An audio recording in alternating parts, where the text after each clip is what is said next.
നമസ്കാരം. എന്താണ് ഞാൻ ഇവർക്ക് വേണ്ടി പറയേണ്ടത്? കാരണം സിനിമാ രംഗത്ത് വർഷങ്ങളുടെ അനുഭവ സമ്പത്തുള്ള നടിയാണ് മല്ലിക സുകുമാരൻ. മക്കളായ ഇന്ദ്രജിത്തിനെയും പൃഥ്വിരാജിനേക്കാളും മികച്ച അഭിനേതാവ് മല്ലിക സുകുമാരനാണെന്ന് പ്രേക്ഷകർ പറയാറുണ്ട്.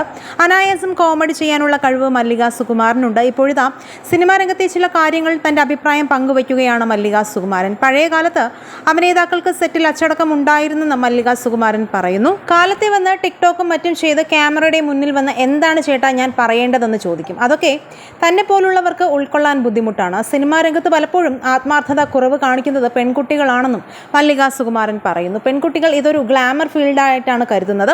അത് മാറണം. അവരുടെ നല്ലതിന് വേണ്ടിയാണ് താൻ പറയുന്നതെന്നും മല്ലിക സുകുമാരൻ വ്യക്തമാക്കി. സിനിമാ രംഗത്ത് നിൽക്കണമെങ്കിൽ വേറൊരു ദൈവാനുഗ്രഹം വേണം. എത്ര വലിയ നടിയായാലും മനസ്സും പ്രവൃത്തിയും സത്യസന്ധമായിരിക്കണം. അങ്ങനെയുള്ളവരെ ഇവിടെ നിലനിന്ന് പോകുകയുള്ളൂവെന്നും മല്ലിക സുകുമാരൻ വ്യക്തമാക്കി. ഇപ്പോഴത്തെ നടിമാരിൽ ജോലിയോട് ആത്മാർത്ഥത കാണിക്കുന്ന നടിമാരെക്കുറിച്ച് മല്ലിക സുകുമാരൻ സംസാരിച്ചു. മഞ്ജു വാര്യർ, കാവ്യ മാധവൻ, മമത മോഹൻദാസ് എന്നിവർ വളരെ ഡെഡിക്കേറ്റഡ് ആണെന്നാണ് മല്ലിക സുകുമാരൻ ചൂണ്ടിക്കാണിച്ചത്. മഞ്ജു അത്ര ഡെഡിക്കേറ്റ് ചെയ്തില്ലെങ്കിലും അവർ ബോൺ ആർട്ടിസ്റ്റാണ്. പെട്ടെന്ന് മനസ്സിലാക്കാൻ പറ്റും. ചെറുപ്പക്കാരിൽ ഒത്തിരി പേരുണ്ട്. ഉദാഹരണത്തിന് കാവ്യ മാധവൻ. അനന്തഭദ്രം ഷൂട്ട് ചെയ്യുന്ന സമയത്ത് കണ്ടിട്ടുണ്ട്.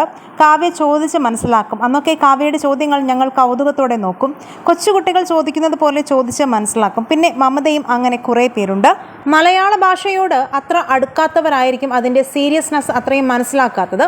അതറിയാൻ വയ്യാത്തത് കൊണ്ടാണ് സെറ്റിൽ വരുന്നതിന് മുൻപ് സീൻ 2-3 പ്രാവശ്യം വായിച്ചിട്ട് എന്താണ് കണ്ടന്റെന്നും സാഹചര്യമെന്നും മനസ്സിലാക്കിയാൽ ചില കാര്യങ്ങൾ ഇംപ്രവൈസ് ചെയ്യാൻ പറ്റും. ഞാനല്ലാതെ ഒരാൾ ഇന്നേ വരെ എനിക്ക് വേണ്ടി ഡബ് ചെയ്തിട്ടില്ല. ഞാൻ തന്നെയാണ് ചെയ്യുന്നതെന്നും മല്ലിക സുകുമാരൻ പറഞ്ഞു. ഷൂട്ടിങ്ങിൽ അലംഭാവം കാണിക്കുന്നത് 3-4 പ്രമുഖർ കഴിഞ്ഞു വരുന്ന നടിമാരാണെന്നും മല്ലിക പറയുന്നു.